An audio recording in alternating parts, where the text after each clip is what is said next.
Hello to everyone. It's very nice to be in Ireland. It's my first time. It's going to be super short, like 18 hours, but I'll come back next year. Promised.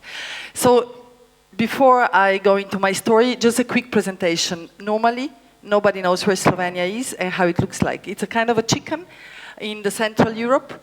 The beauty of Slovenia is maybe in being a Mediterranean and Alpine. You see the Adriatic Sea over there, but like if you go a little bit up, like half an hour driving, you come to the Alpine chain already.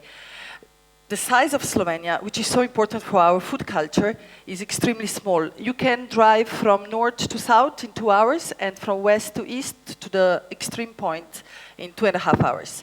And you don't always even have highways. It is really important because by being surrounded by big cultures around us, as you see Italy on the west, Austria on the north, and then Balkans with Croatia on the south, they super influence our food. So what is Slovenian food? Nobody can understand. It's a huge melting pot. I live on the total west border, on the Italian border, in one of the most beautiful valleys in Europe. We can go with a slideshow, I think. It's super green, it's super far away, even more than this part of Ireland, I think. There is no highways coming to our space. So my story is going to be about how much things that happen to us in our life influence our later work. So my whole story looks like an incredible thing. I will also showcase you that it's actually all about reaction, action, and the food story at the end. So this is how these little 15 minutes will be about action, reaction, action, so 3 chapters.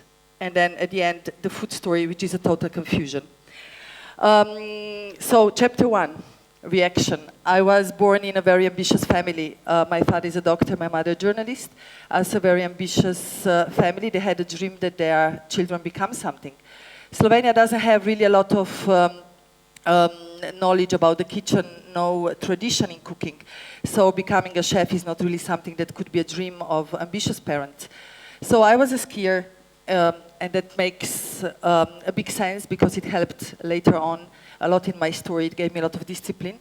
But at the same time, I was a contemporary dancer, so it gave a lot to me for the creativity. We were doing a lot of improvisations at that time, so it really helps me in the kitchen today. So I did linguistic high school, and then I decided to study international science and diplomacy in the University of Trieste. So when I graduated, I was speaking currently 5 languages. I was about to get my first job in Brussels, and that was the point I met my husband. He's coming from the western part of Slovenia, from like far away. His family had a simple countryside inn, and we fall in love. And when I fall in love, I really fall in love. I'm very passionate. So 3 months later, I brought my luggage to his place. So my parents were in shock. They were like, so you're not going to Brussels? And I was like, no, not for the moment. So it was like a horrible thing that happened in the family. I actually let down the family with my decision that I'll stay.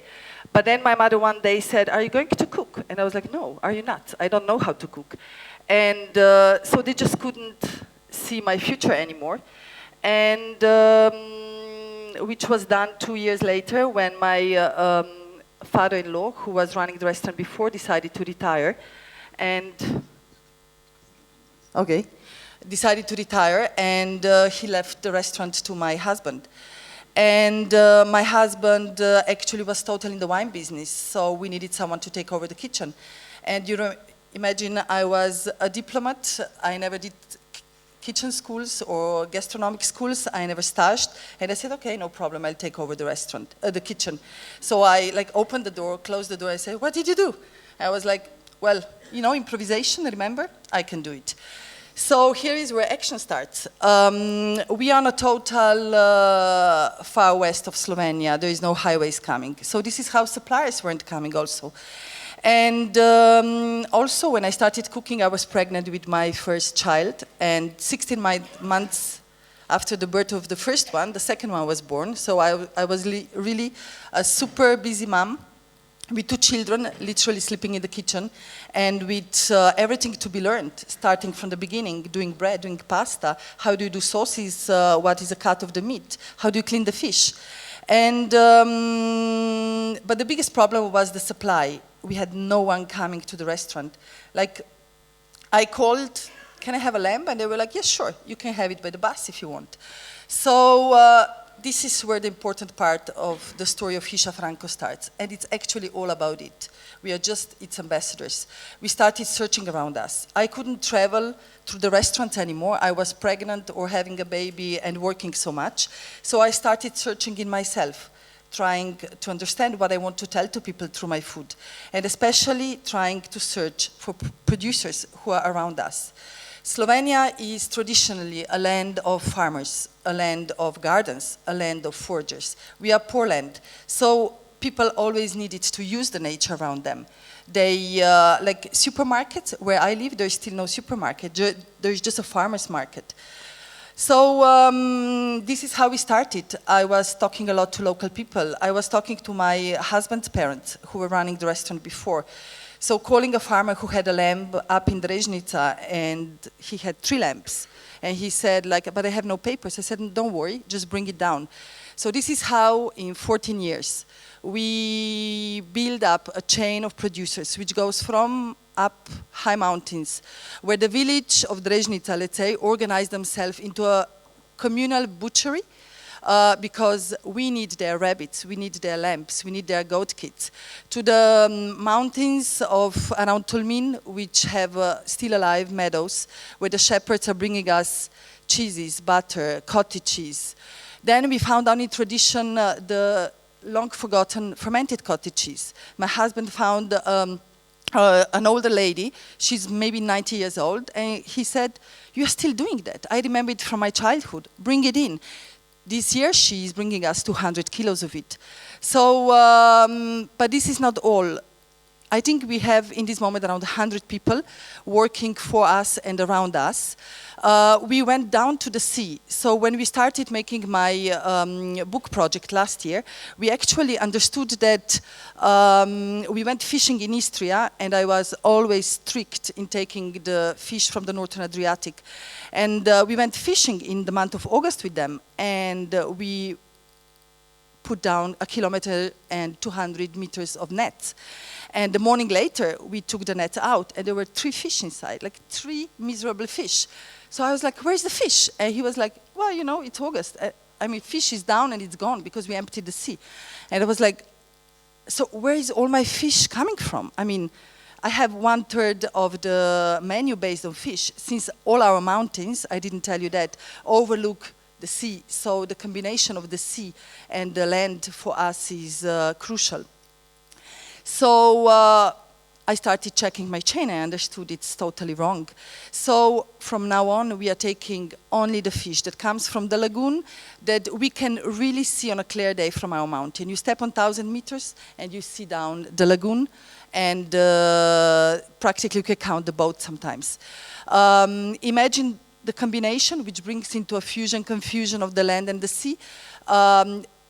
There is 60 kilometers of the distance between the sea and the land. The sea breeze comes up to our mountains, changes with it minerality of the soil, with it the taste of the plants, and with it also the taste of the animals that we eat.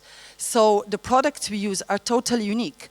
So this is the work and the great work of Hisha Franco. What we do is take from our environment and then put, of course, some of our personality in it, a lot of it. I have pretty character. But whoever sits at the table of Hisha Franco understands totally the local environment. He doesn't need to travel a lot.